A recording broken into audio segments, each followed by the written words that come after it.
So when I was 8 years old, I was actually diagnosed with Lyme disease. And for me, this presented as a chronic condition. My parents didn't know what to do. I was 8 years old and having really serious symptoms. Like doctors would ask me like, what hurts? Like on a scale from 1 to 10, it's like, yeah, it's like a 9 or 10. And like my whole body hurts. Like there's no part of my body that doesn't hurt. So I'd try all these therapies, and like sometimes I'd have this thing called a Herxheimer reaction, which is where all of the Lyme like dies in your body, and it's the worst pain in the world. Like you won't convince me there's anything worse than this. It is terrible. Like because there's all these dead toxins just like in your system, and you can't do anything about it. I remember like telling my dad like, if this is like what's gonna happen, like I want to live anymore. Like that was how bad it was. Finally, I found this guy. His name is Master Fa Xiang Ho. He's a 5th generation energy healer from China, and his treatment is the only thing that ever helped me. It worked. Like just after a couple weeks, I started to feel better. He does like a hands-on, hands-off energy treatment. He's like 5 generations, so his father's father's father's father in China like passed this down to him. So that was like the big break for me, is I found this guy Master Ho. Can you go into that a little bit? What is he doing?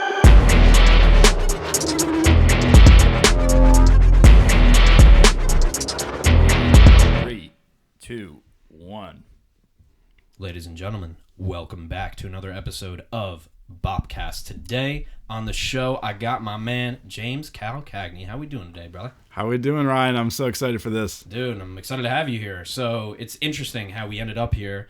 It has to do with the power of social media, LinkedIn specifically, and the way that you found me, which you might be able to add more context to, was from one of my Gary V comments. You commented, I don't even remember the comment itself, but you commented something kind of like sarcastically on a Gary V post. And it was like you disagreed with him, but it was really well thought out, and I agreed with your opinion. Like I was like, yeah, he's right. Like I usually love Gary V's posts, but I just wanted to reach out about like, honestly, just because of the way you commented it, I thought it was smart the way you were commenting like that. I think especially with him, the way that how he helped me in the beginning is not how he's helping people now.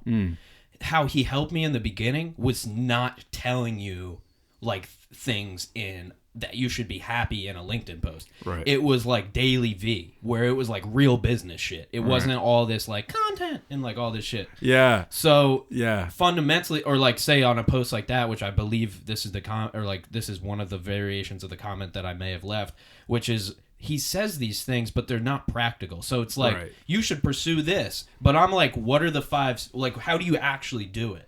Right. So that's what my pushback may be. And just to like shed a little light on this, yeah, I comment on many people's posts on LinkedIn strategically. So that comment you saw is just a version of the similar comment I've left before. And then I have all of those in my notes. So if he posts something about motivation, I go to my notes, look at my motivation comments. That's super smart. That's super smart, because like I think a lot of people on LinkedIn don't like know how to use LinkedIn super well. No, but like I didn't either. But like I think the comments is actually a place you can really show your insights and your thoughts on things. And I've commented on some posts before and just given my opinion, because I've connected with a lot of people in my field, which is prosthetics, and I'm sure we'll get into that. We will. But I've noticed that like me, even I can give my opinion, even if I'm not able to shed light on things in a certain way that they are.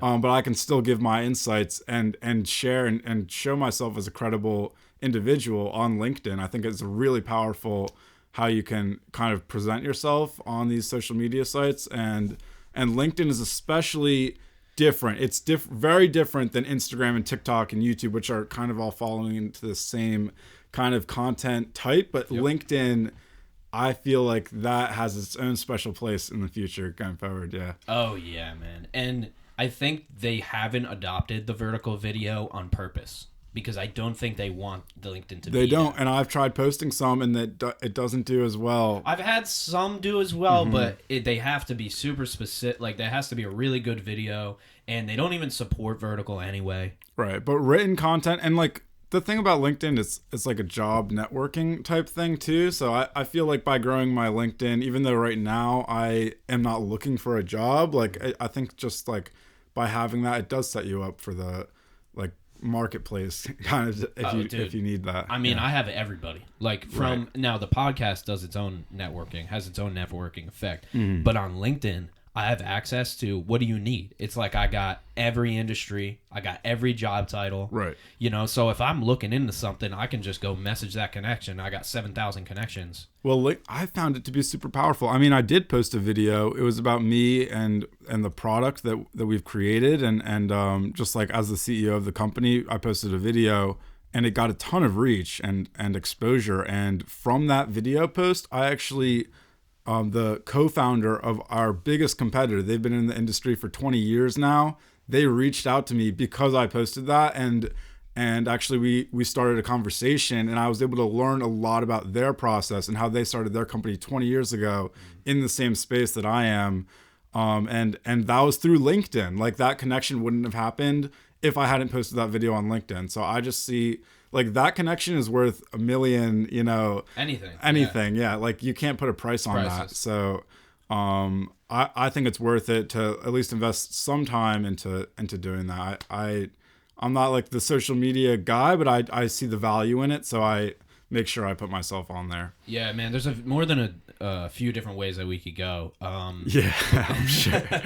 I know 100%. We have a lot. This is my first podcast, which I think is another outlet, right? And I think what I'm all about is expressing myself, telling my story, and I want to share how that connects, and more importantly, share the message that I'm trying to get across now and through my actions. So yeah. I really am grateful for you bringing me on this show, and love to get into some of these topics we can shed light on and raise awareness for people with limb loss, with different disabilities, that there's so many things that from my experience I know I can shed light on. So dude, I'm excited to dive in here.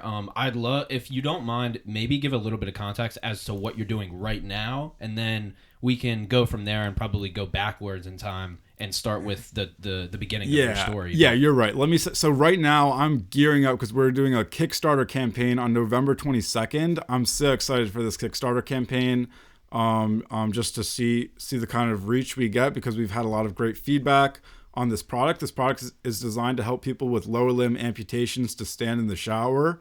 It's something that is standing in the shower is very difficult for a lot of people with lower limb amputations, because it's soapy, it's wet, it's slippery, and you only have one leg to stand on. It's just a naturally dangerous situation. And so there's not really good solutions out there. So I've actually, with Liquid Limbs, we've created a product to solve this problem for people with below knee amputations. And it's called the Navigator, and it helps you navigate the bathroom, navigate the shower situation, provide mobility and assistance in this critical time that everyone needs to take a shower. It's so important. It's a necessity. So I will love to get into the story of how we created that, but I'm sure you'll have to stick through it and let's get into some of the we'll go through the how this came about, because it's a whole process, and we have a lot to talk about. So but that's what I'm doing right now. November 22nd. You can support it on Kickstarter. Last plug, I promise. No, you got it. And we'll plug everything at the end too, and everything is going to be in the description or show notes, whether you're watching or listening. And that's really why, that's why I had you on, man, because there's not a lot of people who are, I've had people on who have exhaust companies, like in college, a friend of mine who I found on Facebook Marketplace, Austin Huffman, he designed in college a car exhaust that, and this has kind of been built before, but never production level, like mass production, where you click a button and it changes the exhaust note of your car. Wow. And so he has now a massive, exhaust company, and he just developed this idea in college, and then it just and I could like so super nerd out about that. Like I'm a mechanical engineer, and I think that stuff is so cool. But I just have decided, like, what I want to do is, as a mechanical engineer, having this engineering mindset, I just want to apply that to help people with disabilities.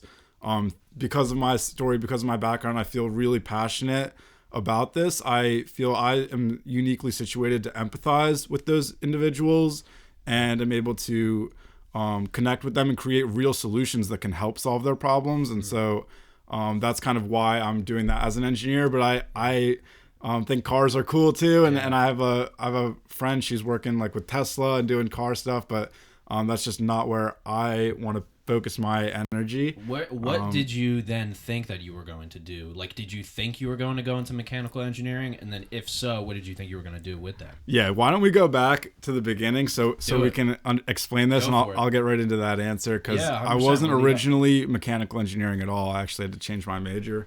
But yeah, if you want, going back, go all the way back for us. I'll go all the way back. So when I was 8 years old, I was actually diagnosed with Lyme disease. And for me, this presented as a chronic condition. It was something that I didn't, the doctors didn't really know how to handle, and my parents didn't know what to do. I was 8 years old and having really serious symptoms, like really bad allergies, really bad pain and fatigue, and problems that I hadn't been having previously. And it took them a while to diagnose it, so that was part of the problem. But when they finally diagnosed it, it turned out it was Lyme disease, and they put me on a regimen of antibiotics, which didn't work. So after about 9 months of antibiotics, I was still having the same condition. And so they put me on another regimen of antibiotics, and this continued all the way through school. I had a lot of different symptoms. Actually, one of them was my jaw didn't develop properly. And so, and they could trace it back from the time I was 8 years old. I actually had to have surgery later on to fix my jaw, because my condyles never developed, because Lyme likes to hide in like warm areas of the body. And so they kind of tried to attack it with antibiotics, and it just wasn't working for me. And so I went to a lot of different doctors. I went to Ayurvedic practitioners. I went to thyroid doctors. I went to like every doctor on the East Coast that knows anything about Lyme disease, like all these experts at Penn Medicine and the Scarabean Clinic and all these places. They tried all these different therapies for me, and it didn't work. Like, I was in pain, I was in fatigue. I was like a smart kid, but I spent more days in school, more days in doctor's offices than I did in school. Like, literally in second or third grade, I missed school more days because I was in doctor's offices than actually going to school. And I was like, that was my experience. I'm really grateful to have my mom, like, would just take me to all these doctor's offices. She didn't work. She just drove me around to doctor's offices, and like basically took care of me because I was super sick, and they didn't know how to treat this. So, like, fast forward a little bit, I like kind of got through it. I learned to deal with the pain. Like if you saw me and you didn't know me, you wouldn't know I had Lyme disease, because it's not something that physically shows on your body. What age was that then, now that you're working through it and dealing with it? Yeah, like high school. Like, okay, so it was, you're talking 8 years old to now you're 16 years old. Yeah, like all these problems, like always in doctor's offices still. Like, this is when the jaw thing was getting pretty bad. I finally, after like, I went to all these orthodontists. We went to CHOP, Children's Hospital of Philadelphia, like all of these supposed to be expert doctors for my jaw. Like, this was not even with the Lyme. Like, we were going to other doctors for the Lyme disease. I'd always have like 5 or 6 doctors like at a time that were supposed to be helping me, and no orthodontist would try to like treat this problem. I found this guy, Dr. Smith. Thank God for him. He used this like ALF braces, like ultra light wire braces, were able to like fix my teeth somewhat. So because my teeth wouldn't even touch. I only had 2 teeth in the back of my mouth that would touch. Like, and that's just like one problem from the Lyme that's like more physical, that I can explain. Like, all the mental and the pain. I had like serious back pain as like a teenager, like in high school, and like my joints always hurt. Like, I would always say my whole body hurts. Like, doctors would ask me like what hurts, like on a scale from 1 to 10. It's like, yeah, it's like a 9 or 10, and like my whole body hurts. Like, there's no part of my body that doesn't hurt. And there was definitely times like, there's this thing that happens with Lyme disease when they have a mass die-off. So I'd try all these therapies, and like sometimes I'd have this thing called a Herxheimer reaction, which is where all of the Lyme like dies in your body, and it's the worst pain in the world. Like, you won't convince me there's anything worse than this. It is terrible. Like, because there's all these dead toxins just like in your system, and you can't do anything about it. I remember like telling my dad, like, if this is like what's gonna happen, like I want to live anymore. Like that was how bad it was. But you know, eventually like cleared through that, and so it came time I was gonna go to college, right? Like, and you're still dealing with this. Yeah, still dealing with this, and nothing like, has changed really. Like the thing with Lyme is it like goes up and down. So like there were moments that like I was like I always had the pain, and I always had the like general there was fatigue, a baseline level, but there was a baseline level that like it wasn't always like I want to kill myself. But like so some months would be worse than others, or weeks would be worse than like others, or? Seasonal. So I'd notice like in the fall and the spring it would get really bad, and then like in the summertime it wasn't so bad. This may be a stupid question, but just from one tick. Yeah, so that's like that's what we presume, because we never saw the tick bite. Like my arm, actually, they thought I broke my arm. They misdiagnosed me because I had a big swollen arm. I was at Boy Scout camp, actually, is what happened. I was 8 years old. I was at Boy Scout camp. I get this big swollen arm, and so like only like 15% of people get this bullseye tick, and I wasn't one of those people. And then only like. So like 90% of people with Lyme disease, they can treat them right away with antibiotics. Some combination of they didn't treat it fast enough because they didn't diagnose it properly, and it took them like the antibiotics for whatever reason. For me, I was part of that like 10% of people that didn't react. So you got properly. double unlucky essentially. Well, like I got unlucky. Yeah, overall. like it was just bad luck and bad situation, and my body type reacted in a certain way. And so like certain people have this symptoms and still have these, like this is like a continuous thing. People have really bad Lyme symptoms. But anyway, you're at 18. Yeah, let's go 18. Through. So I went through high school like this, and like I did eventually like tell more people, like because I wouldn't just go and volunteer. So like I'm in pain, you know, like tell everybody, like want them to feel bad for me. I was pretty kept try to be optimistic but about you have things, like a group of friends and stuff that you hang out with and things like that. I mean, I was always like kind of a social butterfly, talk to everybody, like nice with everybody, and then like I did have some like groups of friends that like I really was friends with, but honestly I would always be like in the lacrosse group and in the swimming group and in the like math group with the nerdy kids, and like I would just kind of like play the field, like be friends with everybody. And I'm with you there. Honestly, in high school I went to an all guys high school. Oh, what? Yeah, Holy Ghost, which I loved Holy Ghost. All right, we're gonna take a detour and just go on that. Okay, because we're still in high school. No worries. But anyway, you could catch us up to what happens. Well, yeah, I'll get into that. But like, so like at this time, like I loved always girls. Like I was the girl. Like I like find the girls at the all girls schools and everything, and like kind of connect. You were the guy. You were the guy. I was the plug. No way, yeah, dude. You were the that plug. was like me. I was always loved to connect other people. Like so many relationships got set up because of me. Like people dated for years because of me, like because I set them up. Damn, you're the connector, brother. Yeah, and like or like school dances, like because we'd have like formals and stuff, and like I would like if you didn't have a date, you'd kind of come to me and like I'd get you a girl or get you a guy. No like, shit, you just had the ends. Yeah, that was like me in high school. I like to have those friends. I think especially because during middle school and elementary school, I had missed out on a lot of those connections because like I was not in school, so like I was always like reading books and stuff. So like I maybe tried to catch up on that in high school. I didn't go to the doctors as much because like I kind of just was like over it, and I was like I'm dealing with this, and like learn to deal with it on my own. Sometimes I did have to go to doctors more, but more or less like I kind of just dealt with pain, and like it got like maybe like gradually worse, like the joint pain and stuff, but I just continued dealing with it. Were you doing any of research yourself about what was going on, or? Because I had tried everything that was out there. And so I at a certain point, so I'll go into this now. Like when I was coming time to like look at colleges, I decided I'm going for biomedical engineering.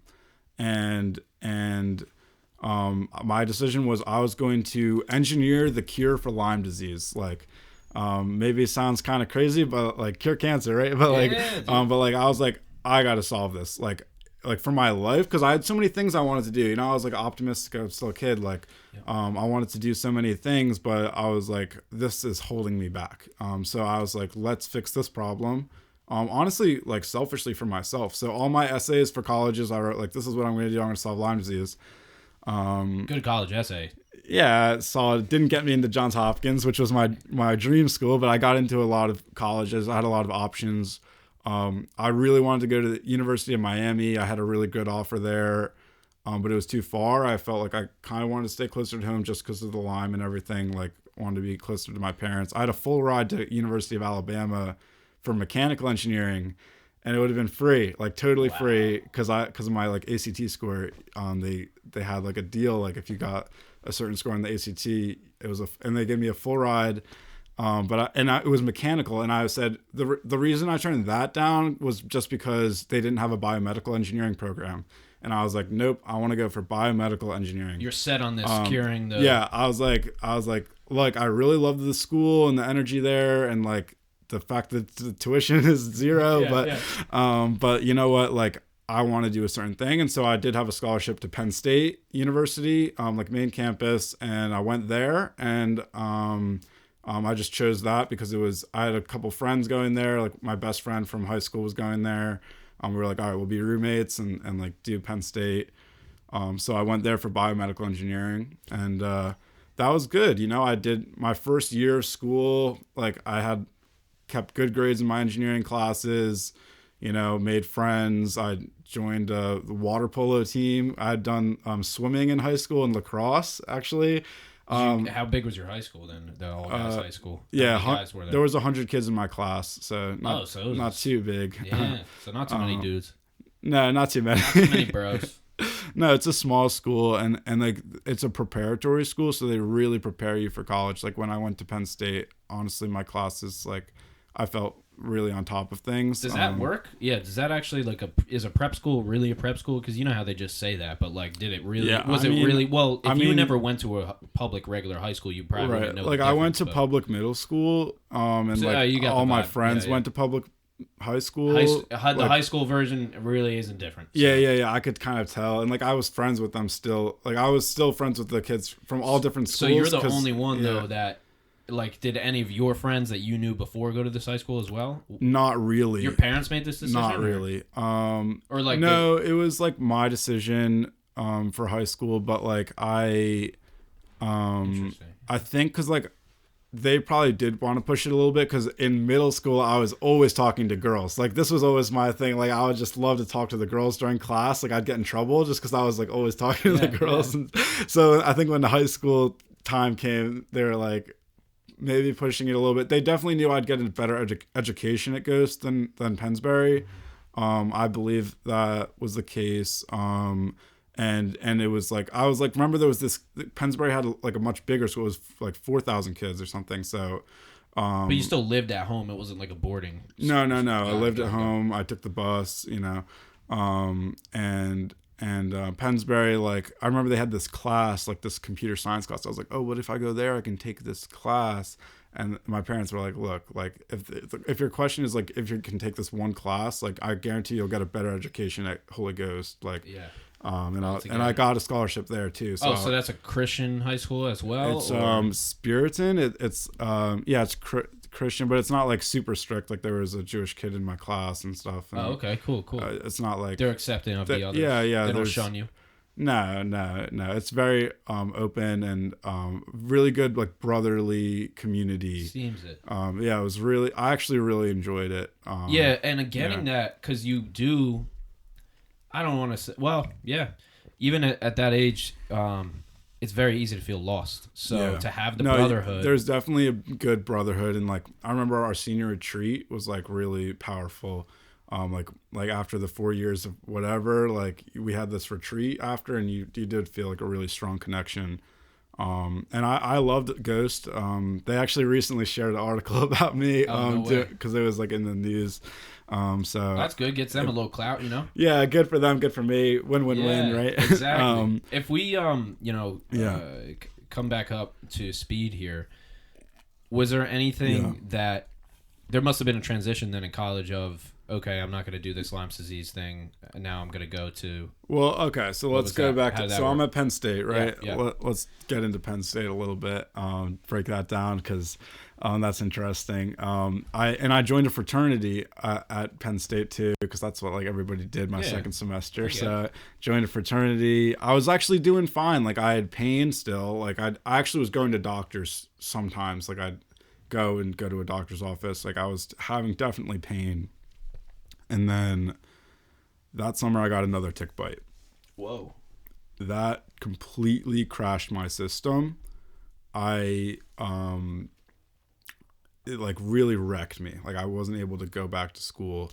I spent 2 weeks in the hospital and I spent like months in bed, depressed, really, really terrible time. And I actually had to drop out of Penn State. I was so sick. I couldn't do anything. I was like literally in so much pain, in bed all day, couldn't function. So it wasn't like I was able to do school. It was like the worst I'd been in my whole life, like leading up to that. Like I'd kind of like found a baseline, and then this just erased any sense of like baseline that I had.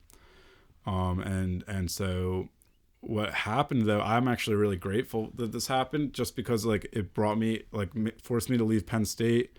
And so like biomedical engineering was out of the question. Like I was like literally couldn't even think straight. I was doing all the like, I'm not exaggerating, 40 pills every single day, 40 pills. Like I had a list I had to take like constantly, 7 different antibiotics.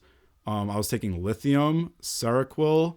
I was taking like medical marijuana at some parts. Like doctors were prescribing me drugs because I was nauseous all the time. That's what they gave me the marijuana for. Like I was in like pain. I was having like psychotic type bipolar episodes, like really crazy mental situations. So they thought that it might have crossed my like blood brain barrier, the Lyme disease, which can happen. And they did like, I stayed in the hospital during that time period. Like I was like literally like unable to talk and like have a conversation with someone.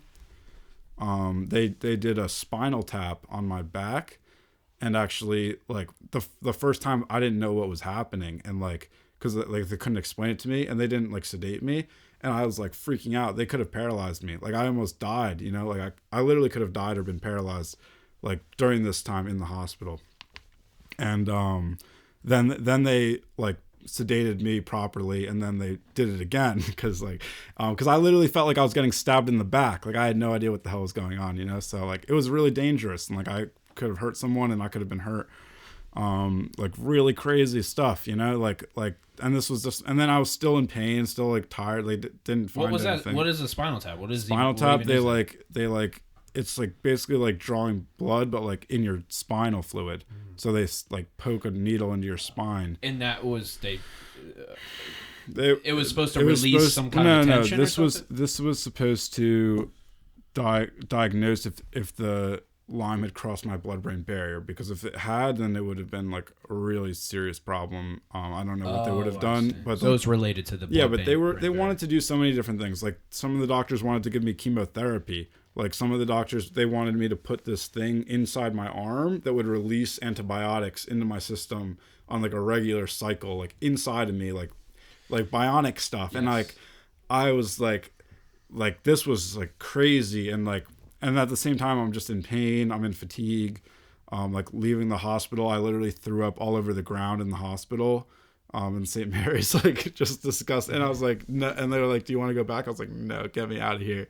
Like it had been 2 weeks in the hospital. Like, and like, I just remember going home. Like that time period was just horrible. Like most people don't have that like life experience. So, that's why I just wanted to share it. Cause like, I think like, you kind of learned from that, like how to see things, but finally, because this is why I said I was thankful for it, because like finally I found this guy. His name is Master Fa Xiang Ho.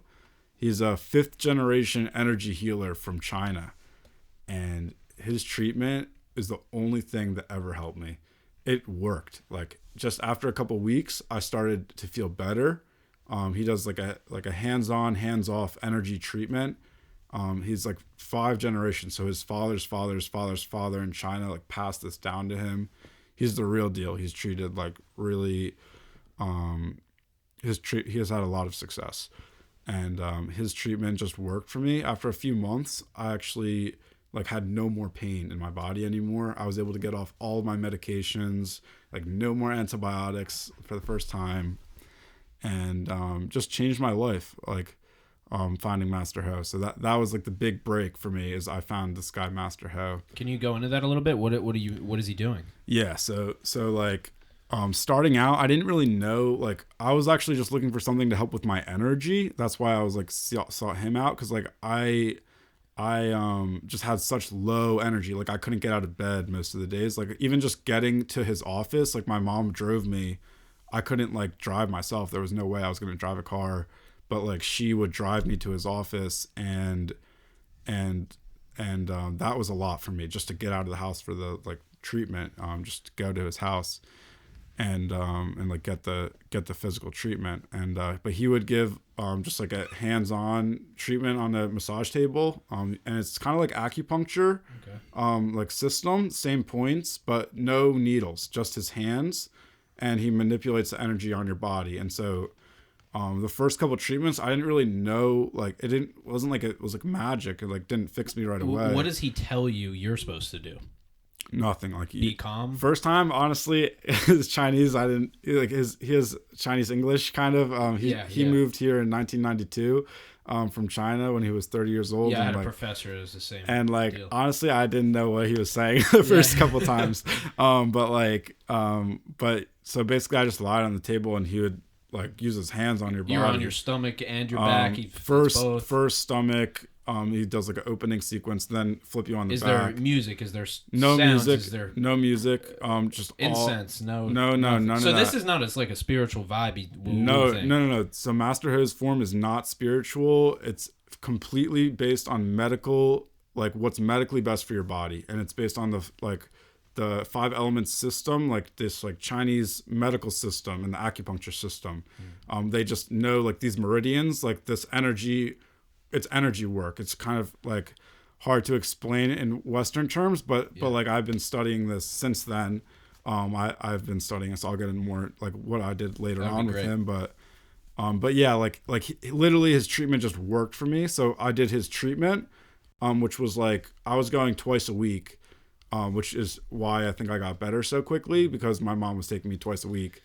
And then he had an exercise, Qigong exercise class, which is like a self-healing form of exercise. And you, it's kind of like, you can think like yoga, but Chinese. Like if yoga is like Indian food, then Qigong is like Chinese food. It's not a perfect analogy, but it kind of gets that like idea across. And Qigong is just like more focused on the energy. And so I love the exercise, the Qigong exercise. It was the first time I really connected with my own internal energy. They call it Qi, but it's really like energy, right? So this was like really powerful for me, that I could take control of my own energy and do self-healing work. And so basically I had dropped out of Penn State, right? So I like had nothing else to do. I literally was just doing this Qigong exercise for hours every single day. And then I'd go to Master Ho for treatment. And I just started getting better and better. What does that exercise look like? Is it standing, sitting, laying? Mostly standing, but there's all different and you're exercises. Moving your body physically. Sometimes it's just like more like just standing, and then like physical movements. We have like different exercises. There's breathing exercises also, to direct chi or like energy to different organs, and there's like standing. Pole, like there's like different movements, so you basically are just moving energy around your body and directing it to heal certain areas. So and it's again just based on medically, like this is what's best for you to do, not like some spiritual practice. Do you think that this is only weird because of our experience with Western medicine. Like, this is not like, to somebody you're explaining this to, they're like, this is woo woo shit, this isn't even real. Yeah, like it takes them to kind of hear like how it works, and then you're like, oh, it works. Like, and if you went over in China, it's not, they do this in the hospitals in China. Yeah, exactly. Like the nurses do the Qigong on the patients in the hospitals, and they learn it in their nursing program, right? Exactly. Like, this isn't like some voodoo shit. Well, that's a big issue. So with that's what I've actually really want to work with Master Ho. We have a like potential research study with New York Medical College. Master Ho is like the real deal. He's treated some very famous people. I won't name them on this podcast just out of like respect for the patients, but like you would know these people. They are like Hollywood stars. They are governors of states, like currently governors. He's treating them like they are people you see in the news every single day, like good or bad. Like, he's treated them like, you know, the names, like especially people like that too, where you definitely can't make it known that like, or you definitely it's like not CEOs you're in the public every day, CEOs of companies that like you go into their stores all the time. Like I've met some of these people through him, like because of this work, and it's been like it's incredible. Do you success. Have conversations with him other than just the healing and things like that since that time? So like at that, in the beginning I was just like a patient, but I like, and then I took his class and I was like, I want to learn more. I want to learn. Every time I go for treatment, I'd be like, I want to, like, can you teach me this? Like, how can I learn this? And he like just pushed me off the first couple times because I think he'd had some experiences with students who didn't really take it seriously in the past, and so he was like very hesitant to accept a new student to this. Like more traditional in that way. And this is something that's only been passed through his family, like the actual treatment. He, like, his father only taught their son, like 5 generations. Like I said, his father's father's father. They didn't even teach the daughters. Like, that was the way in China. So he was like the only one, him and his brother. You're not healing, dog. Right. Girl. And his brothers no longer like with us. Right. So like, he's the last one that has this form. And does he have kids right now? He has a daughter, but she doesn't really learn the form either. Oh man, he's got to get a son happening right now, dude. So that's like, I'm like, Master Head, like, this can't die with you. This worked for me. Like, this is way too powerful. And I've talked to so many other people that have, like, he's cured cancer for patients. Like, he's done like amazing things.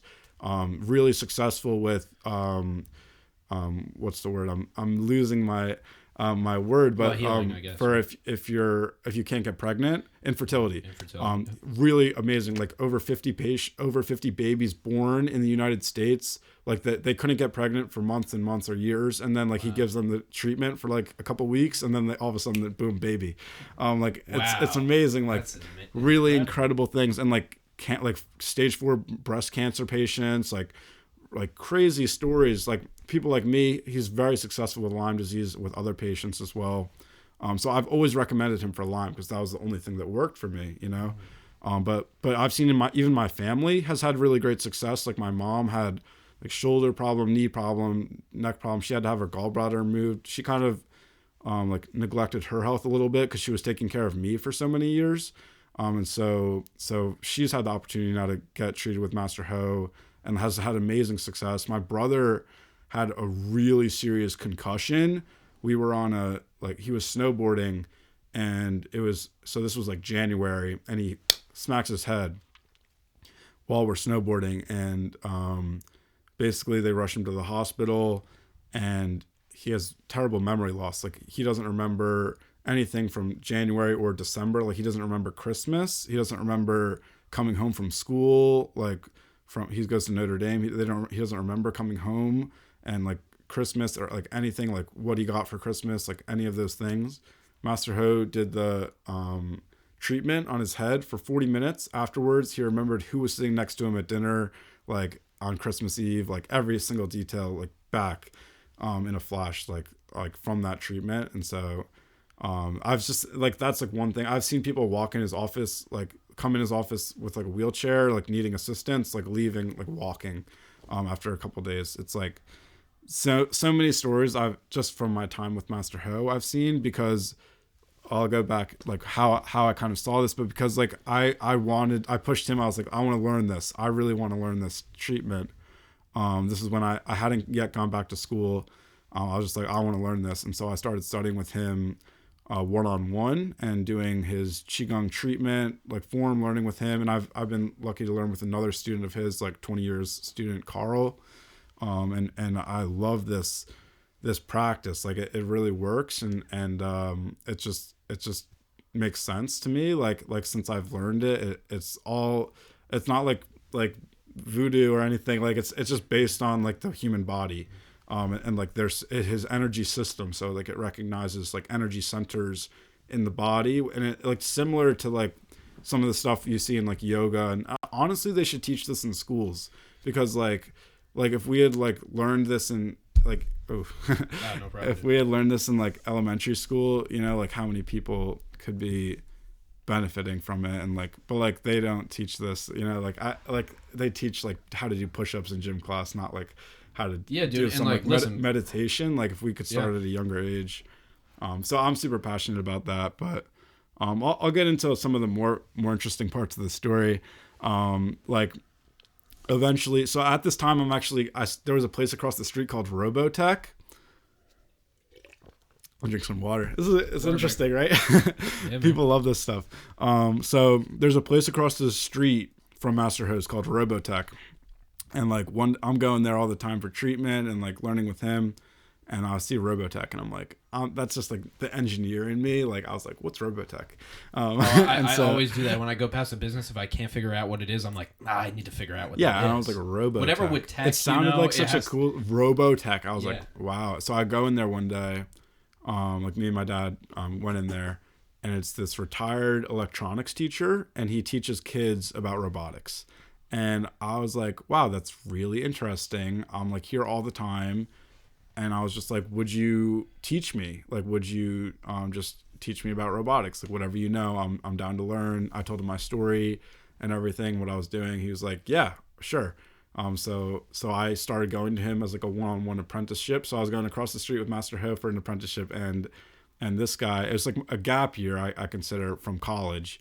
And I just started learning electronics. He taught me physics.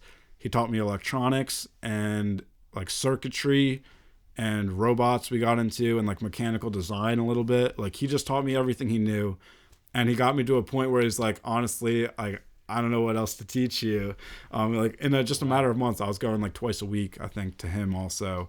And he'd give me homework, and I'd go home with these breadboards and make circuits and like make these robots. Like I made a robot that solves like a Rubik's Cube and stuff at that time, and like that was fun. But like we did some really cool like engineering projects. Like it was really like an experience. I'd never had anything like that in my engineering classes. It was like a one-on-one, just teaching me, and like it was more practical. He'd be like, oh, if you're in a house, like if this is a house circuit board, like this is what you do, like stuff you'd actually like want to know. And it made me really excited about robots. So finally, and I did like after that I did a class at Rutgers, just a computer science class, and I took a physics class at my community college, and this is like 1 year basically, and I was like, all right, I'm ready to go back to school. I didn't want to go back to Penn State. Like I just had kind of a bad experience there, and I wanted to stay close to Master Ho. That was like the main thing. I just needed to stay here to keep getting treatment. I just decided like my health has to come first. That's the number one thing. If my health goes, everything else goes. But I decided to transfer to Temple, and I knew they had a really good mechanical engineering program. And they also, I was interested in robotics. So I was like, all right, let me get into mechanical engineering. And I liked like this energy stuff. So I was like, maybe there's something there, you know, maybe I'll like write a formula for Master Ho or something.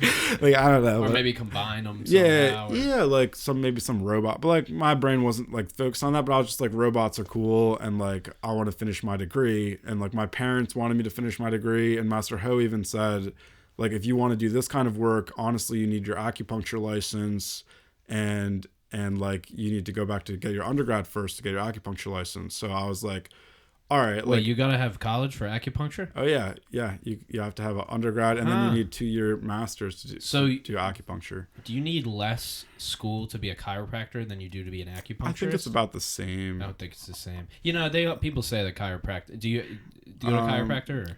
Not to go off track. I went to one, didn't help me. I tried everything when I had back pain, so I went to the chiropractor for like a couple months, 2 chiropractors. I'm not gonna say anything bad. They're no Master Ho. We'll say that. Yeah, I'll just say they didn't fix my Lyme. I can say that, but I respect people go to them and have success, and that's great. I never say anything bad about any of the doctors I went to. Like they just weren't able to. They're help all me. trying. Yeah. Maybe they can help other people, and yeah. But anyway, you would have had to get your license then. Right. So I was like, and so like that made it kind of clear, like, okay, if this is my career path or like whatever I didn't know what my career path was, but I was like, whatever it is, I should get a degree because I don't know what it is. And like, I think it'll help me figure it out. So I went to Temple because it was close by and I could still get a Master Ho. And I applied to Temple and they called me up the next day and said I was accepted. And so I was kind of like, all right, I'll go. like it it was so easy for me to get in there. It was just one day and they accepted me. They wanted you there. Yeah, it was like, that's what I felt like. So I was like, all right, like I'll go. It like sounds good. Like it's time for me to do this. And so like I went there and I was like, for the first time in my life, I got straight A's like my first semester. Like I got the highest grade in the physics class. Like out of all the students, they asked me to be the TA the next semester. Like I was just doing super great. Like I never was a straight A student. I was always like B plus, like smart, but like I was like never like the top of the class, like first in physics, like a lot of students take that class. So I was like, I felt good about myself like at Temple. Even the mechanical engineering classes were harder, but what was the difference? Why'd you do so well then? Or I think it was something with the Qigong really helped my mental. Oh. So like so I'll say that a little bit. Like once the physical symptoms went away from my Lyme disease, all the mental symptoms cleared up right away.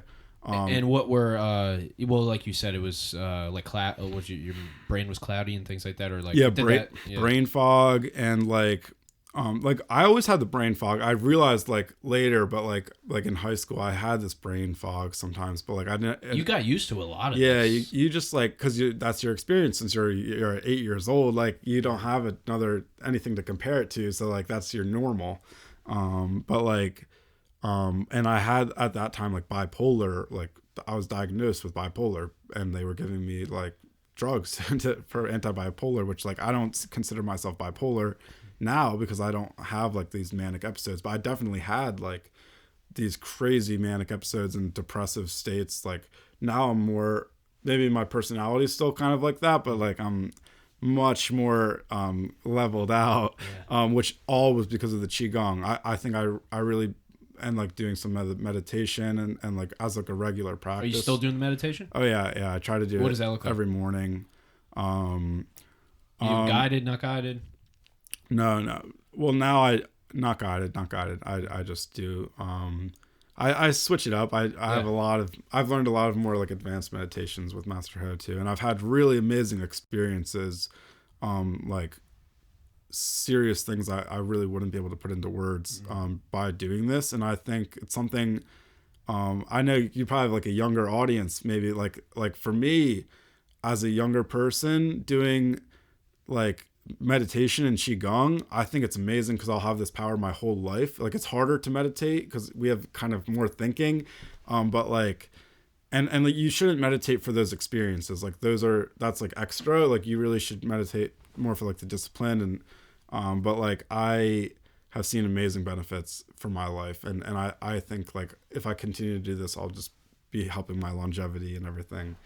I've been doing it for a long time, and that's great. Yeah, I don't want to ever go back to what my brain feels like without it. Yeah, and that's why I do it. And it's not a insanely transformational thing. Like I didn't really see benefits until like 6 months, and then maybe a year or two in, I took a break, and then from the break to going back, it was night and day. And then I finally realized the difference. Yeah, I had some like, because I'm not super consistent, but like once, like if I stop doing Qigong for like a couple weeks, I'll feel it in my body. Like my pain will start to come back and stuff. Like do you technically still have Lyme, or technically I think I'll always like test positive for it. And like I don't want to like say I have it because I don't have like symptoms anymore, and I'm really great. Like I feel so good in myself now, but definitely there's like tendencies, like, and stuff, like there's still some like chronic things like that won't go away, but that are just a side effects. Yeah, but I'm like, and like having that kind of pain for years, like I'm still just like used to it, like like I maybe do have some pain in my like back and stuff like that I've but the Qigong helps so much, like it really helps. And how much time do you spend a week doing that, you would say now? Now I have it down more like a system. Like I do in the morning, like an hour of like self, like whether it's exercise or meditation or Qigong, like combination, mostly like 20 minutes meditation, 20 minutes Qigong, 20 minutes like exercise, like actually like working out. But I'm like playing around with it still. I'm actually like figuring out my routine, and then I'll do Qigong throughout the day. Like some of the things like breathing you can do like sitting on the bus or sitting in the like coffee room or whatever, like sitting in the car. There's like stuff you can do, like, and just like even when you're not like totally attending, but like there's at least minimum 20 minutes like closed eyes, concentration, like is on the energy, and that's it. And then that really helps me. So that's every day. I really try to do that. If I don't do that, then I notice it. So it seems like there's a mindset associated with this now, and kind of your mindset is important, but it's also the fact that like you have to keep doing these things to an extent, but also you've embedded it in your life so much that's kind of part of your life now. Yeah, and let me talk about that too, because that's fun. Because like this became like my character a little bit. Like I was like Qigong Dude, and I want to talk a little bit about that, but. Like I feel like I missed some of the story, and I want to keep the timeline. I know it's kind of hard to follow my timeline a little bit. You're good. No, we're doing fine. Yeah. So like I transferred to Temple, right? I'm doing mechanical engineering, doing great. I joined the robotics club my first semester. That's when I had all the success with the physics and everything. And then my second semester, I got into a research lab. And so this research lab was called the RISE lab. It's like robotics and interdisciplinary science and engineering. This lab, I was the only undergraduate student in the lab. It was like all PhD students. And the RISE lab focuses on these exoskeletons. So they're these like robotic devices. You put them on your legs, your ankles, and they make you walk faster, jump higher, like kind of like Iron Man. Like literally these exosuits. We've studied them and work on them and test them and things. And I was like, this is insane. I'm literally building like Iron Man suit. But the thing we use them for is to help people with MS to rehabilitate, like during their recovery, so they can. And I just got so passionate about this. I was like, oh wow, I can use my skills as a mechanical engineer to help people walk better. And that naturally led me to find prosthetics later on. But that lab, like getting in that lab and having those experiences with these PhD students doing like a design. I did like a design for like a heel bracket, which it wasn't even like successful. But like it didn't even end up getting into like my design, but like doing it with them and like going through the process, like I learned so much about being an engineer, way more than I did in like my engineering classes, like being in that lab and actually working on things and doing projects that I cared about and like choosing what I wanted to do to like do for a lab project, like that was like, that experience was way like really gave my engineering career like character. I feel like my time at Temple, that really defined it for me, like that lab. And so I actually dropped the robotics club because I just didn't have time to do everything. Like I just focused on that, and then COVID happened.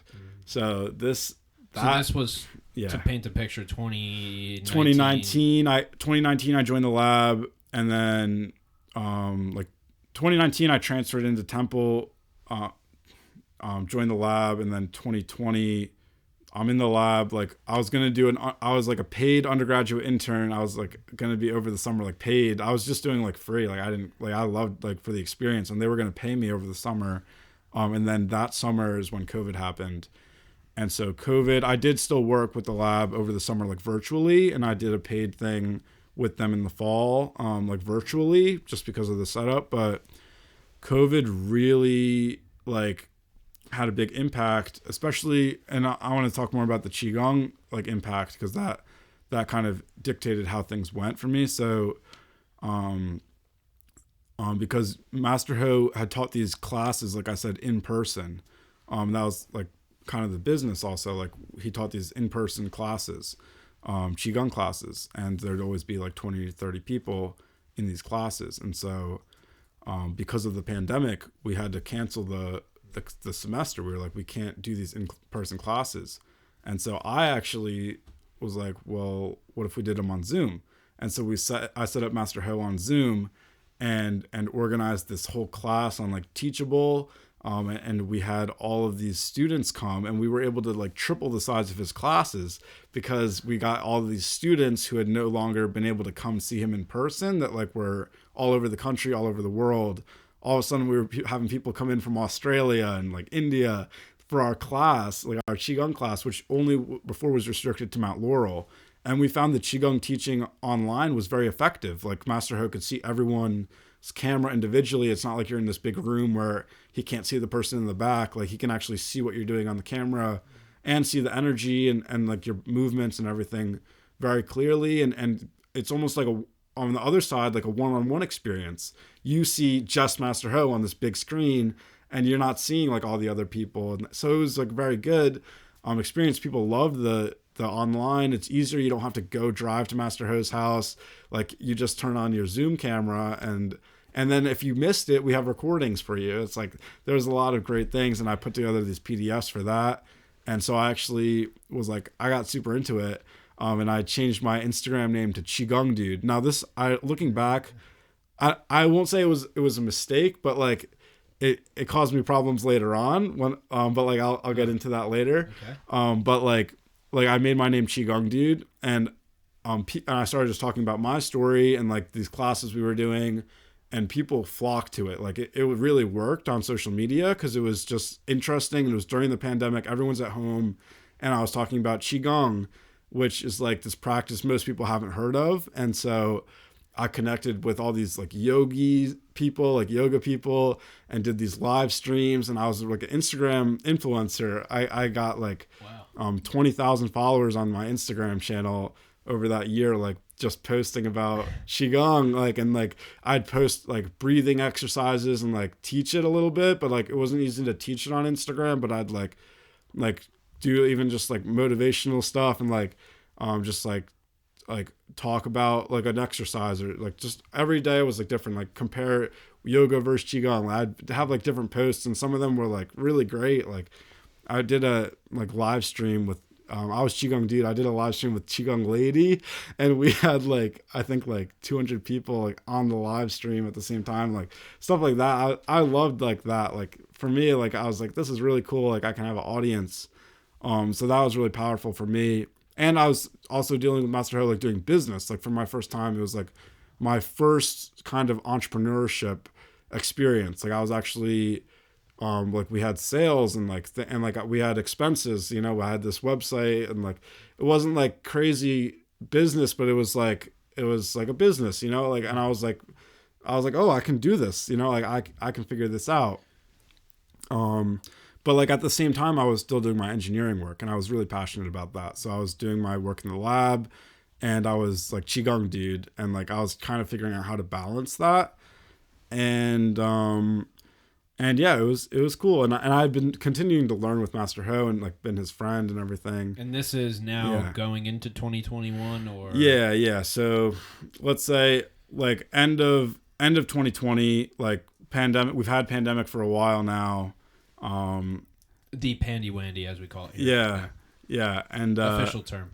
Yeah, I mean, there's so many stories. There's another story just I think is interesting at this time. Go for it, I met a girl online, so she's now my fiance. Oh shit! Y'all met online? It worked. So she's Qigong Lady. Crazy story, but like I was on Omegle with my friend. And you used Omegle in the last 5 years? I had never been on Omegle in my life. Wait, you never used it when you were a teenager? No. Or young? I just never did it. I don't know why. Oh, dude. I don't know why. Like I had heard of it, but I had not ever done it. That and my friend dope. came over, and we're on Omegle, and like this was like I was setting up the Qigong stuff, but I was just like, it was my one night, like I just like had like a friend, and like it was the summertime, like there was no school. I was just like chilling with him. He's like, have you ever gone to Omegle? And so we go on, we start talking to people, and I was like, wow, this is really interesting. Like I can just, this was before I did the Instagram thing too. I was like, I can just like talk to people online, like just like face to face. They're right like, there. Yeah, right there. And so we just kept doing this. And then like, I was like, this is really interesting. And he left, and I just was like, huh. And I just kept staying on Omegle and like, just like meeting new people. And I really loved this like engagement, but I was, I don't know, I just kept doing it. And then finally I like found this one girl. So her name's Laura. And I just like, I don't know, we hit it off right off the bat. Like conversation was great, like attractive. Like I was like interested. Like, we just continued talking for like a couple hours. Just like us going, like I wasn't like going to talk to anyone else. Like I found the person, like she was so cool. And then my computer died and I was like, oh shit. Like, like my computer died. I was freaking out. I was like, oh, she's going to think I swiped on her. You know, like we just been having like a really deep conversation. But luckily I got her Instagram. So I went on Instagram and I just see my guy FaceTimed her. I knew you were going to save this one. I was like, thank God I FaceTimed her, and we were up till like 4 a.m. just talking. Y'all like, just hitting it off, huh? Yeah. And then after that it was like every single day. So like, where was she located? So she's in Brazil. No way. Yeah. She's Brazilian? She's Brazilian, but she speaks amazing English. No shit. She got a little accent though, strong accent, but like super. I loved it. I don't know, dude. That Brazilian accent. Yeah, really. Yeah, dude. Amazing. And then I like, so in December, like this was in the summertime. It's like flash forward to December. I like went down and visited her. In Brazil, like during the pandemic, like I went, just like I'm sending. Yeah, and that, yo, yeah, that was men insane. They will break any rule to dude, get what they gotta get. Master Ho. Well, I wanted to go in August, and like my parents and Master Ho were like, "No, you can't go," and I was like really mad. And then I went through the whole semester, and like at the end of the semester, I was still in school, but I went anyway to Brazil. But I don't know. It's a good story. Like, how we met. That's like, awesome, man. Yeah, we literally talk every day. She's there now, or? Yeah, she's still in Brazil. We applying for like a visa for her to come here. But the U.S. government's just taking way too long. Come on, U.S. government. Yeah, they're right here in that camera. Right? Yeah, they're watching. Dude. Come on. But yeah. So we did that. I know that's a little bit of sidetrack from like the story. I like we it, were dude. on, but well, yeah. But that was like a big part. Like she really helped me. Like kind of figure out a lot of things. Like I'd have someone to talk to about this because it was the pandemic. I think that's like my experience during the pandemic. Like it was the first time I was like felt so isolated, you know. And like the pandemic really brought me back to that time where like I had been alone in my room, like with Lyme disease, kind of like. Even I wasn't sick, but I was like I felt like that, like just because of COVID and the way I wasn't allowed to leave the house. It didn't make it any better, for sure. No, but like having Instagram as an outlet and having her to like talk to, like it really helped a lot. And I realized this virtual world is actually the real world too.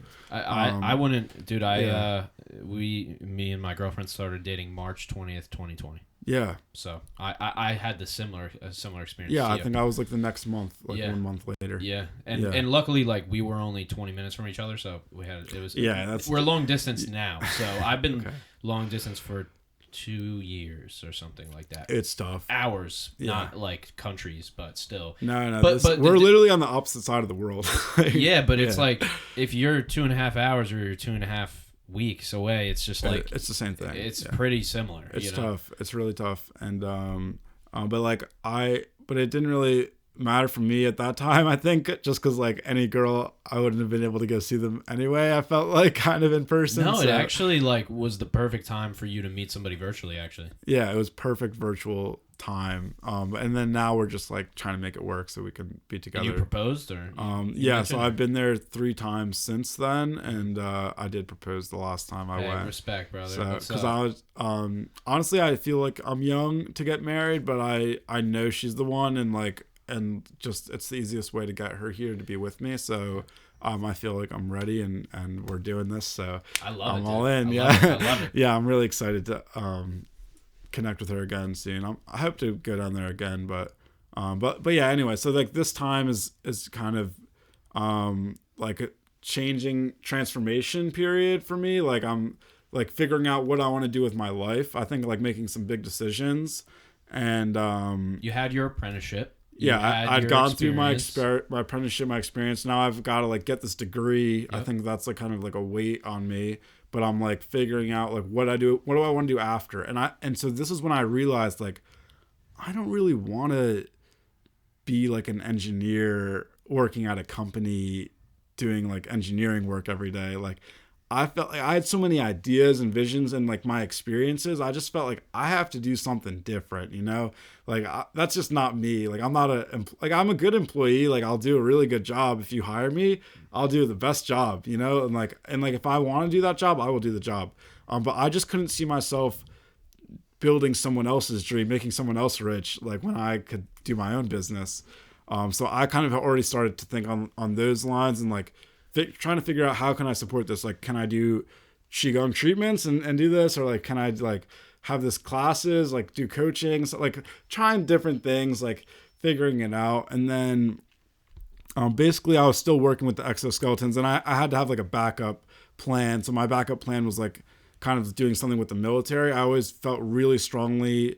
I have a big military family and like my grandparents were served and like I just kind of wanted to serve my country. So I was looking at like maybe I love the exoskeletons, like the actual science and stuff. So I was like, maybe I can do exoskeletons like with like a military contractor or like with the military.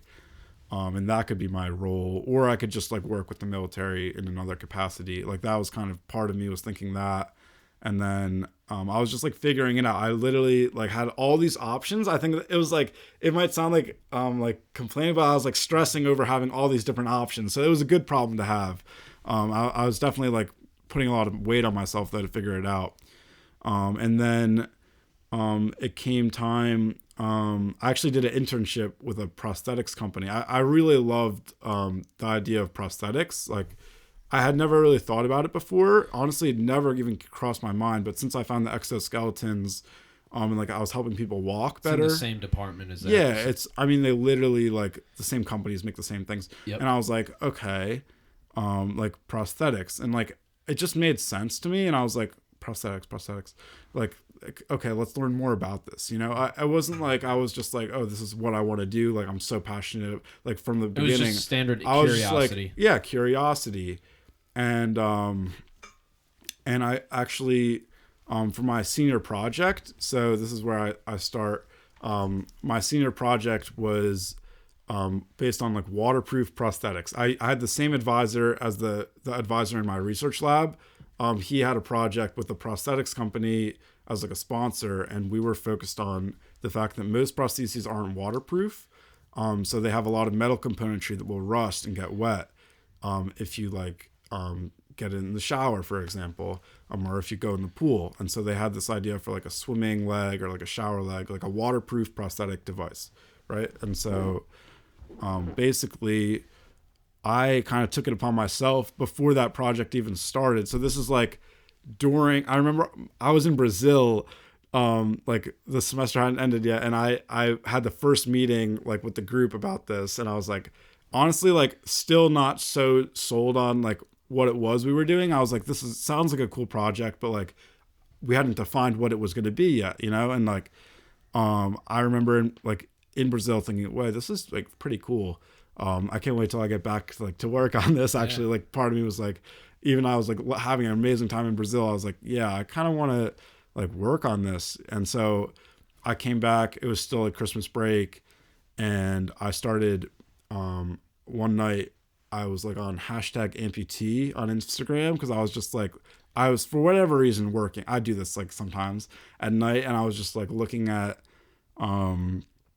our project report, and in the report, I don't know who had written it, but they said, I was on a team with 3 girls for the senior design project, and it had said like the biggest challenge for us as like engineers is going to be empathizing and understanding the problem that's faced by people with amputation. So like if we can understand that problem, then we can solve it. Basically, like it's not going to be like a mechanical issue. It's going to be the biggest hurdle we face right now, at least, is like understanding their problem. And I read that and I was like, okay, we need to interview amputees. Like that just became really clear to me. And I was like, and this is like my project, like it's my senior project. And then this is like where the light bulb hit. I was like, okay, we need to talk to a lot of amputees. I went on Instagram and I was on #amputee, like looking at them. And then whatever reason, I found this one girl and she was just talking about like her experience. And I was like, why don't I just message her? You know, like we were thinking we were going to go through this clinic and like try to like get them to like meet, like be as students. But I was like, why don't I just message her? And I wrote this long message, like explaining my project and like how I was interested. And I just sent it to her. And then I like stayed on Instagram, like scrolled it some more. I was like, wait, why don't I send that like same message to this person? And so I like kind of rephrased it, like looked through their posts a little bit, like rewrote it for them. And then like, I was like, okay, like this is for them, and then sent it to them. And then I like did that for like 30 more people. And then like, I think like 5 or 6 of them did respond to me. Like, and I got like a really good response, and I asked them if they would do like a Zoom interview with me. And so I interviewed like 5 amputees like the first day. And I talked to all these amputees, and this was like game changing for me. They just told me their stories, and it like really, I just connected with their stories. Cause like, and just like really hearing their problems, and like I had experienced so many of those problems. And then I spoke with this kid. He's an 8-year-old below knee amputee, and I'm not gonna say his name, but he's really like great person. And him and his mom, I was interviewing them, and basically like he had lost his leg in a traumatic incident, and he was telling me the story, like when he goes to a water park, in order to go down the slide at the water park, you can't wear your prosthetic leg down the slide because it's a safety hazard. And so he has to crawl up these spiky metal steps in order to go down the water slide. And like on his hands and knees, he crawls on these spiky metal steps. Like, and I was just like, this story just like got to me. Like I just remembered all the things that I couldn't do when I was a kid because of Lyme disease, and like that like restrictions for me. And like this, just hearing this story, I was like, you know what? Fuck it. You can curse on the podcast. Yeah. That's in my head. Fuck it. Like I'm going to make a water park leg. Like something that he can use and just go down the water slide, and it'll be safe. And I'm a mechanical engineer. I can make this thing. Like, you know, I was like, I will figure out whatever I have to do. Like our feet can go down the slide, right? Like I'm going to make a foot that can go down the slide. And I knew this problem like a little bit more intimately than most people, because part of my story that I skipped earlier, but like when I was in high school, I was a lifeguard. I had always been on the swim team since I was 4 years old. I was a swimmer. And I was a lifeguard at Sesame Place, which is a theme park for kids. And so my job, and I wasn't just the lifeguard, I was the team lead. Like I was the lifeguard for the first year, and then they promoted me. I was like the youngest lifeguard they'd ever had at Sesame Place. And then they like promoted me, and I was like managing like 300 lifeguards, right? Basically was the job. Like I was in charge of a huge area of the park. And if there was any emergencies, like I responded to those emergencies. And I just remember like, if anything happened, I would get in trouble. And like, there was rules on the slides. And one of the rules was you can't wear your shoes down the slide because it's a safety hazard. If your leg gets caught on the side of the slide because of the friction, you'll break your leg. And like, we don't want people to break their legs, so you can't wear your shoes on the slide. So the lifeguards aren't allowed to let the people ride it because it's safety.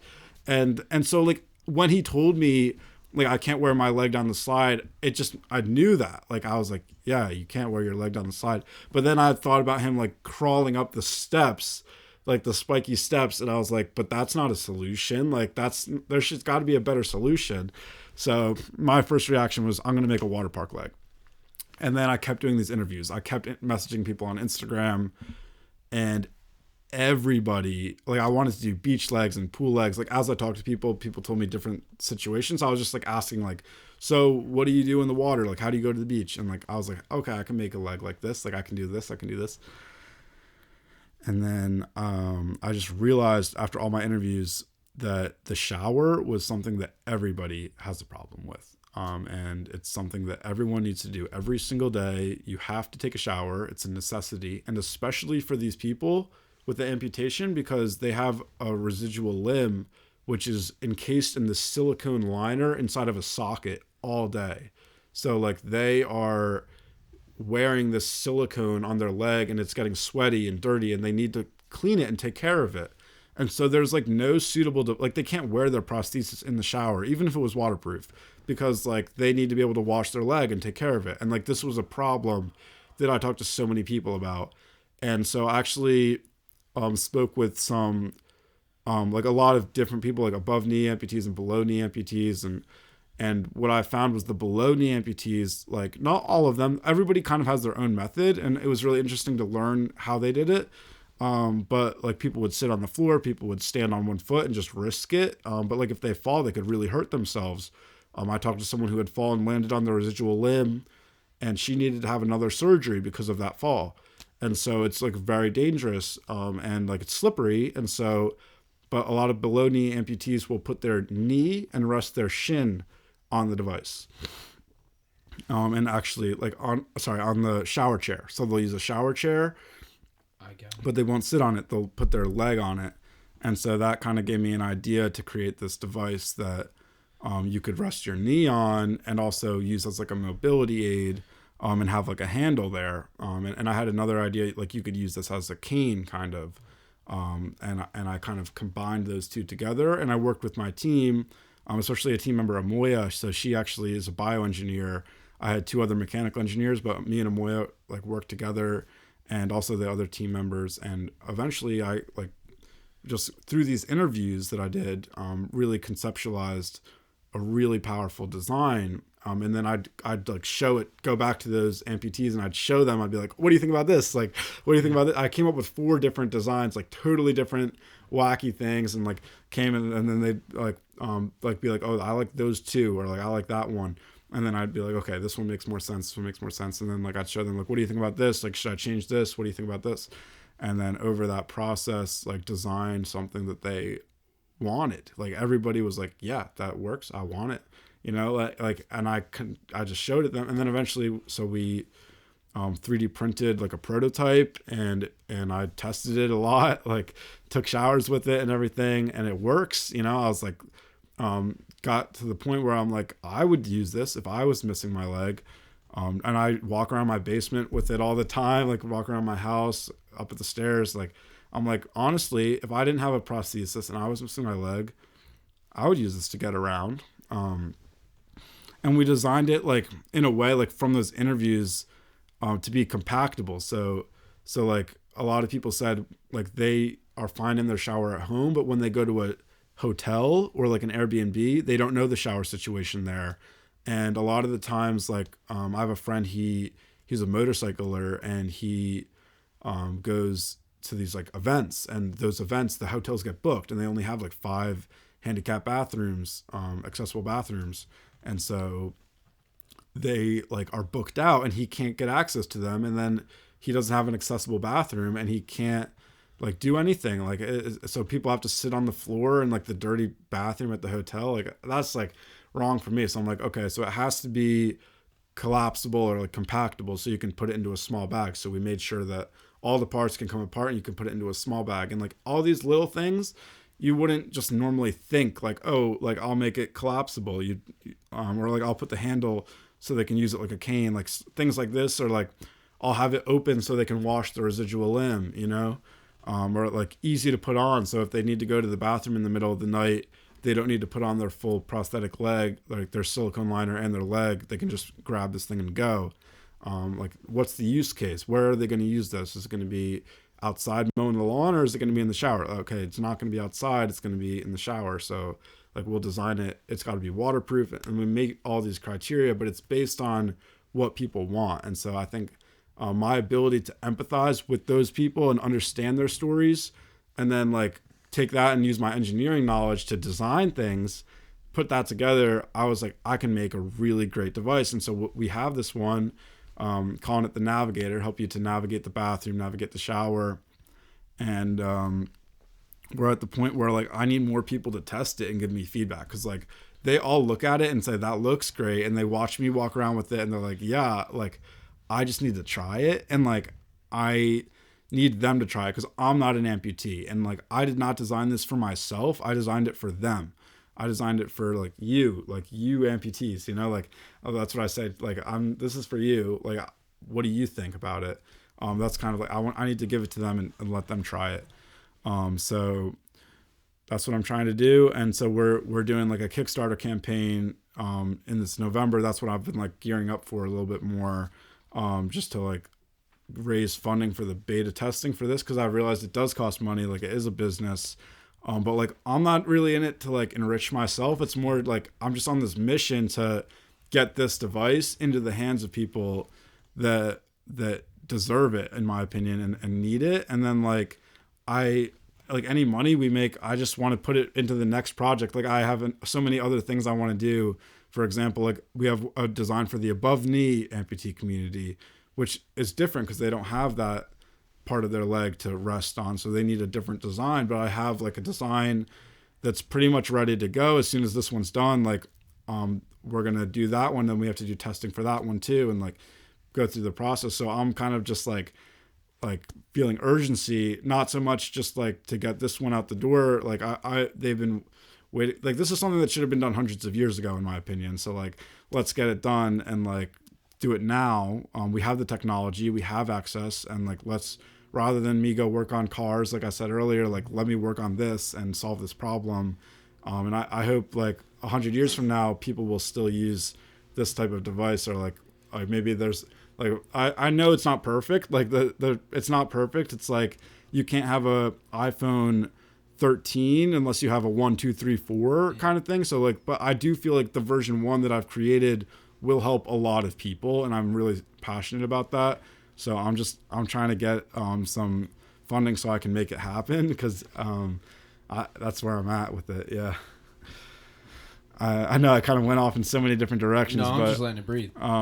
Yeah, that's what it is. Yeah. Why haven't these companies done this? Why haven't these? Is it the issue not big enough? Is the market not big enough? Did they not know it was an issue? Right? Because you have these massive, meaning I've talked with people at some of these companies that are like, I've connected with a lot of people through LinkedIn, like that work at these companies, and there's a couple different problems, and the main one is just that I think it's the funding. Like there's not the market size, I guess, isn't big enough for them to like tackle all of these issues. Which you would think, like, though they still should have. The real problem is these companies aren't innovating. This is what made me so passionate to start Liquid Limbs, is because like they're kind of just doing the same thing. Maybe they'll like make small incremental changes and like improve their robotic knee or whatever, and like they'll make improvements, and like they do. But like the majority of these big companies aren't innovating. They just wait for like a startup like me to kind of create something, and then they'll buy them out when they get big enough. So are you, is that why are you seeking investment for percentages, or? Well, like I'm being very careful right now, because I don't see this like Liquid Limbs. I don't think we should kind of go the same route that some of these other startups. Like there's a startup, Naked Prosthetics. They make these finger prosthetics. Really robust functional fingers, like very amazing fingers, but they use really expensive materials, like and it's like a very custom process. It's not as much of an affordable design. So I maybe detour for a second, but I did an internship with a prosthesis prosthetics company, and I made these 3D printed fingers for people with partial digit amputations, and they're 3D printed. They print in place, so there's no like metal joints or anything. You just print it out. There's like some strings, and it just works like a finger, and it like allows you to pick up objects. So it happened with your tendon or something? How does it actually move or the rest of your so finger? You need to have like a residual limb. Oh, I see. So you have part of your finger that's still there. Yeah, it's for a certain level of amputation on the finger, but it works. And I made one for a nurse, and he does a lot of typing and like office work because he's a nurse, and so this was something that allowed him to like do that typing and stuff. And he's really like loved it. His reaction when he did like a Rubik's Cube, I had him solve a Rubik's Cube, and he was like able to do it. Like just that feeling, that was during my project. I was working with the company as an intern. But like that gave me the push. I was like, this is what I want to do. I want to help these people get that feeling like I gave this person back his So you're finger. more about function than you are about like the technology even. You're really trying to solve a problem. Like you're not obsessed with like having the highest quality XYZ, like, or doing the most complicated design like maybe some of these companies are doing. You're more so about solving the problem for people. Right. Like I mean like I want to help as many people as possible with something that really works. And so I'm not going to sacrifice like function over anything. So even if it looks maybe like the foot on our product, for example, it doesn't look like a foot. But I'm like, why does it need to look like a foot? So the foot is designed, it's got a wide base because that gives you like good surface area friction with the floor. So that's like a functional like engineering decision that this is a large foot because it allows you to stand in the shower and feel safe and confident that you're safe in the shower. It's also got this unique geometry that allows for water drainage, which a lot of prosthetic feet, if you take them in the pool afterwards, you need to like take it off and dump out the water and stuff. Like if you go to the beach, because it fills up with water. It's almost like a boat, like how the boats have. Yeah, and they fills up with water. Like, whereas then the bilge pump bilges them out. Yeah, exactly. Whereas this is for the shower, so like it shouldn't fill up with water. Like you shouldn't have to dump it out afterwards. So like that's why it has this shape. So like I'm more, and like I think it still looks really cool in my opinion. Like I'm a good designer in that aspect, but like I'm not gonna sacrifice function and like mobility. So our logo has like a trident on the top. Maybe we could pull that up, Trent. Yeah, if you pull up Liquid Limbs Family, quick plug, on the Instagram or on and for people listening, LinkedIn, we'll have the links. Liquid Limbs. If you're not watching the YouTube, we will have the links so you can pull that up immediately on the website. Right, but and then I don't know if that's a good place to get the logo, but our LinkedIn is at Liquid Limbs also, and the logo has like a trident at the top because I want people to think of our products like tridents, like something a god would use, not like a crutch, or not like a cane, like which has these like kind of negative connotations. Like this is something that should empower you. Like when you use the navigator, you should feel like I'm ready to go. Like I'm grabbing my navigator, like I'm grabbing a trident. You know what you need? Yeah. Partnership with Lincoln Navigator. You need to have. They can fund it. Well, I'm worried about the trademark. I think we might be all right because it's like a different sector. Yeah, honestly, I'm always open to sponsors and any collaborations, like nonprofit organizations, anybody that. But you're not trying to. Somebody comes to you and they're like, "We got $100K for 10% or whatever." You're not looking for a Shark Tank deal here. I haven't gone after those investments yet. I have connections, like I said with Master Ho. Like I know some of these people. They have especially doctors. They have the bags for it. Disposable income. What I'm looking for right now is to see what we can do in terms of like bootstrapping it. We will need to raise that kind of money, but I don't want to like devalue the company right now because we have such a great potential. Like I've only told you this first idea, which is this like shower product, but like I can't imagine crazy plans. Like it's like a Disney map, like yes. All the aspects Disney touch. They got Disney World, they got Mickey Mouse, but like my plan is like that kind of thing. And I have like what's next, but like I'm doing this in a sequential order. Like the shower I've evaluated and I'm like, this is the most important thing. Let's solve this problem, get this product on the market, and then we can do the next one. And I want to just see like, because I think I have really good goals and I think other people will get behind those goals. And so I want to see if like crowdfunding is an option for us in terms of support for this. And so like even like people that believe in our like the logo, like I talked about, like we've got that trident symbol. Yep. We've also got this octopus, which octopus limb, which like Liquid Limbs, and the octopus is all about like agility and kind of innovation. And so we have like water. We have some of these like different symbols that like really represent our brand, which I talk about more on our social media and stuff. But like I think like by building more of a brand that people with amputations can believe in. and not just people with amputations, but that able-bodied people can support, then we can really support this company. Hopefully not so much like giving away the company to these angel investors that want to see a return and want to see an exit, because the only way that those investors would get their money back is if I go and sell it to OSER for like $50 billion or whatever it is, which like I would only do that if it was really synergistic and if it was really gonna be the truth that they could take this company and do things that I couldn't do with it, because of their resources and like impact people in a way. But I just have so much vision for these things that I need to implement that like I see at least 5 to 10 years of like really solid work of like already in my mind, and like who knows what's going to happen next, you know, but like I'm like planning out like the next couple of years, and I'm like I can't like give away the company if I have this inside of me that I have to deliver first. So I'm still figuring that out, you know, like I'm still a new CEO, new startup founder, but and we will take investment. Like we will need hopefully love to go on Shark Tank one of these days and pitch us to I can see you on there 100%. Mark Cuban and like show them our products, but we're not there yet. We're still early.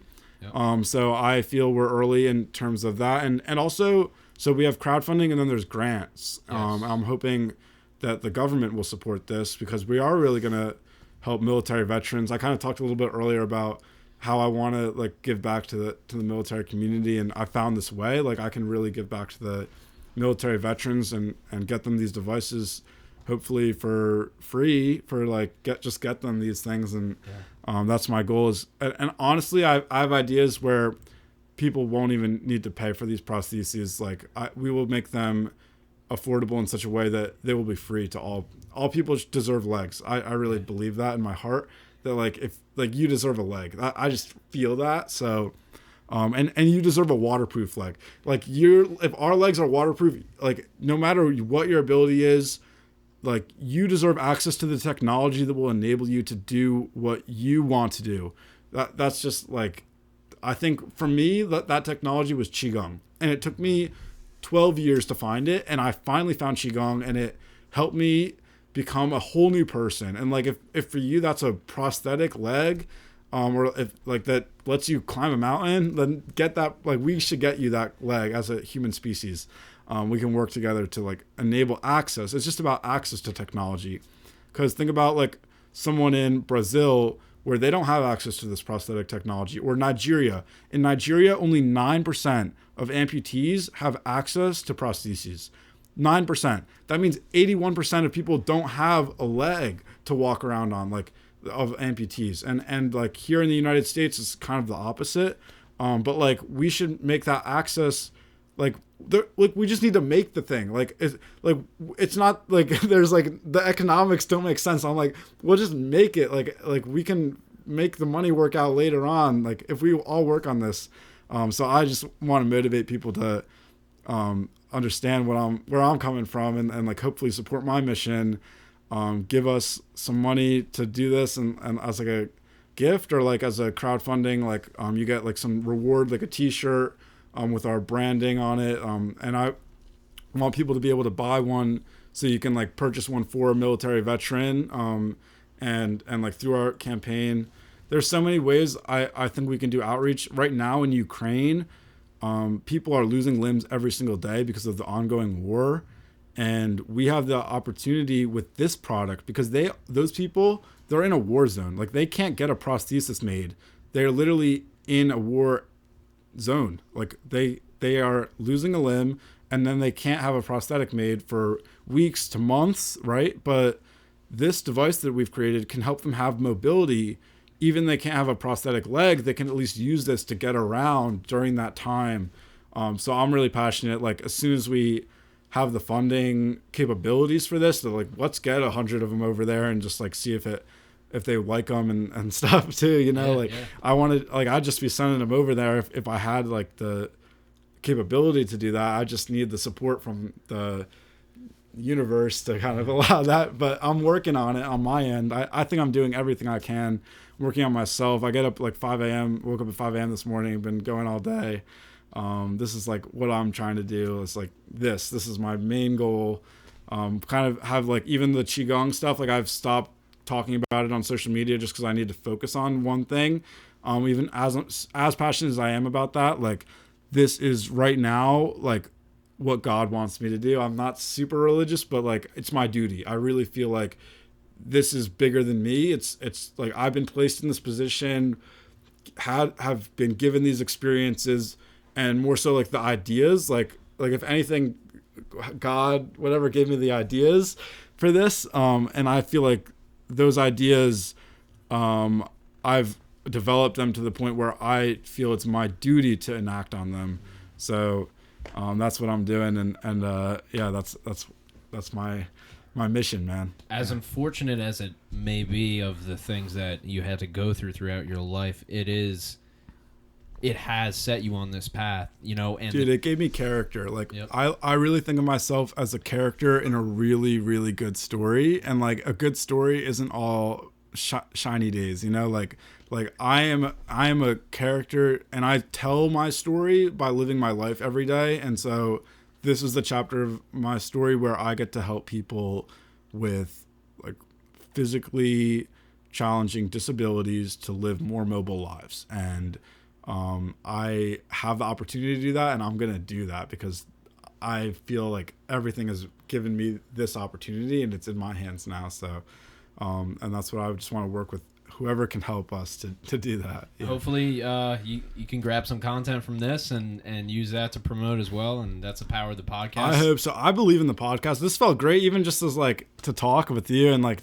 talk about my story a little bit. And the more that you talk about it and explain it, the better that you get at that. Yeah, because I could say the story in so many different ways. Like I probably could have left out the part about my fiance, but like she's an important part of my life. Or I could have left out the part about Qigong. Well, that's the reality of there is no life in business. It's just life. Yeah, that's my life. It's just your life.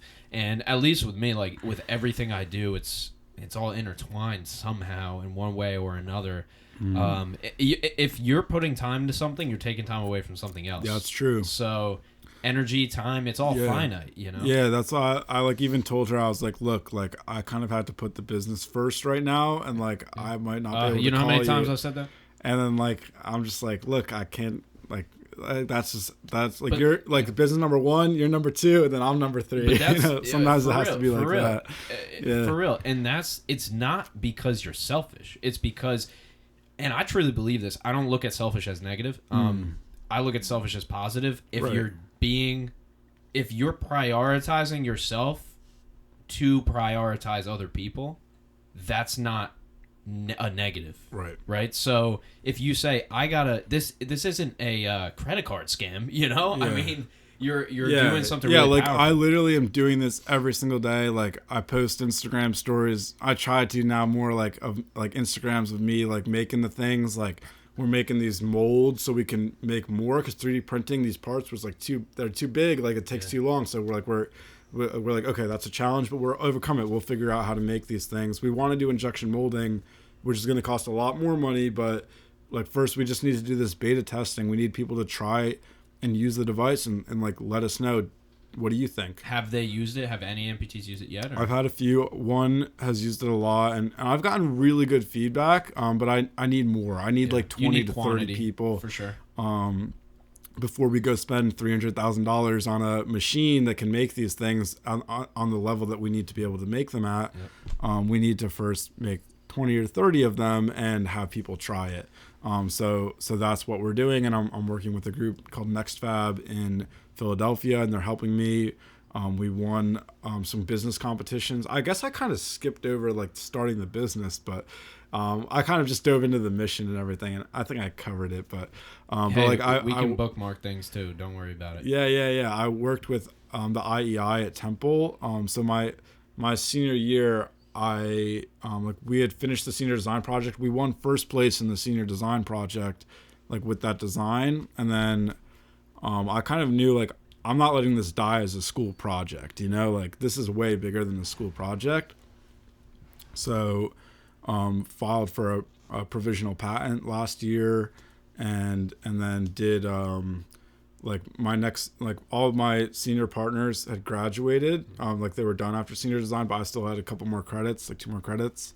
So I went to the business school, and they have this innovation center, and I worked with the it's called like entrepreneurship innovations on entrepreneurship institute, and this team at the IEI, called the IEI at Temple, they really helped me like turn this from just like a engineering project into like an actual business. And it was lucky I had actually done this kind of the right way by doing those interviews first, and like not just like designing some object, like I actually had done some of that customer evaluation, but they helped me make a business plan and like and I won some competitions at Temple. We won $21,000 in competitions, and my senior design partner Moya got back in the business with me, and we're doing this together, and just like figuring it out together.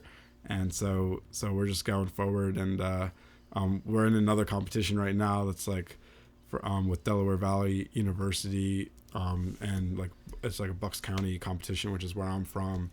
And so we're just gonna keep doing these like grant competitions, like enough money to like support what I'm doing kind of right now, like marketing a little bit, but mostly like actual product development, like 3D printing costs money and stuff like that, and like making these boxes, these urethane cast molds. So just trying to fund like our activities. Otherwise we do need to go get some angel investor that really believes in it, to kind of supply that funding. But for now we've been able to bootstrap it with these pitch competitions, and we're really going to go for this Kickstarter and hope people kind of donate and like provide a limb for someone. And it'll be really kind of eye-opening either way. Even if the Kickstarter isn't super successful, at least we'll know, like we'll learn lessons from that and go forward with it. So I'm not like putting all my eggs in one basket. Like I know I have some money potentially from another grant thing, and we have there's a lot of grants for like this kind of work. So we're hoping to be successful when we apply for those, and that they see the vision that we do. And yeah, just gonna keep working, man, and like trying. Like it's amazing what can happen in 1 year. Like I'm just thinking from last year to this year, how much has changed. Like this business was started in February, we're in October, and like I feel like I've learned so much in the past year just trying to start this, that like compared to like going and getting a job at an engineering firm and like designing something, like what was I mean, yeah, I'm sure I learned something there too. Like I learned how to do that job, but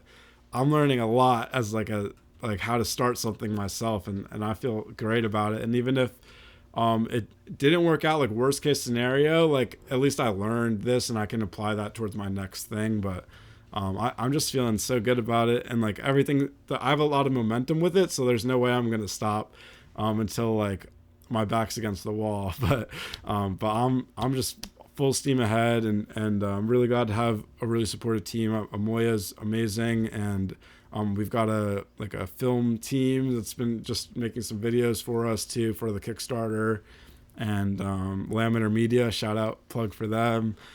Plug for the Temple IEI, Temple Engineering Program. They started us on this. They gave us the $1,000 to start this, and plug everybody that's helped me along the way. Holy Ghost, I don't know, the whole slew. Really plug. I think I've been really fortunate. Master Ho, Qigong Research Society, everyone that comments on my Instagram page. It's at James Calcagni now. I decided I had to change. I did say I would say this later. I don't want to lie in the video.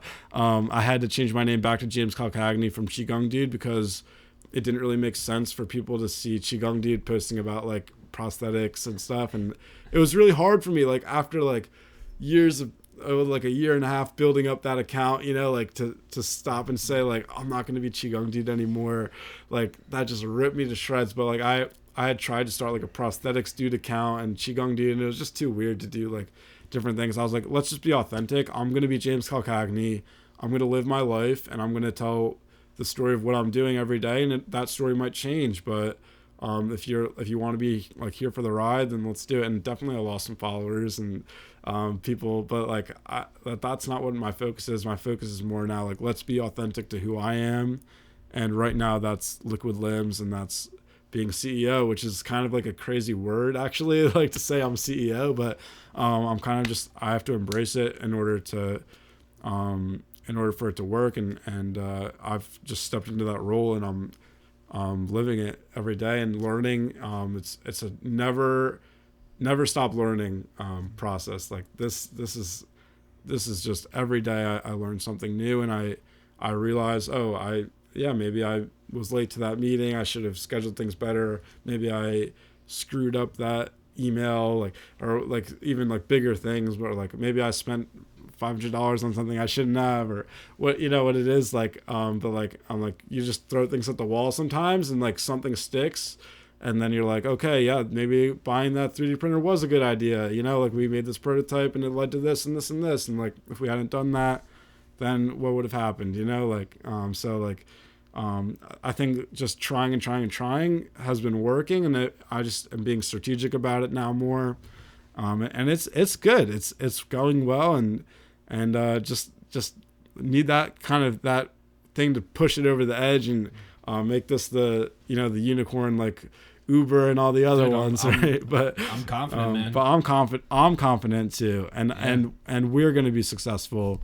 And we're just figuring out, all startups start like this early. Sure. It's scrappy. It's building things in my basement. I started in my apartment at college, man. So I know. Yeah, I'm literally in my parents' basement. That's the main. I'm in my parents' garage, home of our operations. Yep, same. I feel you. I'm on the second floor. You're underneath, bro. That's how it goes. No, during the pandemic, I just moved into the basement, and I haven't left because I don't I'm not making a salary from this, I'm scrap.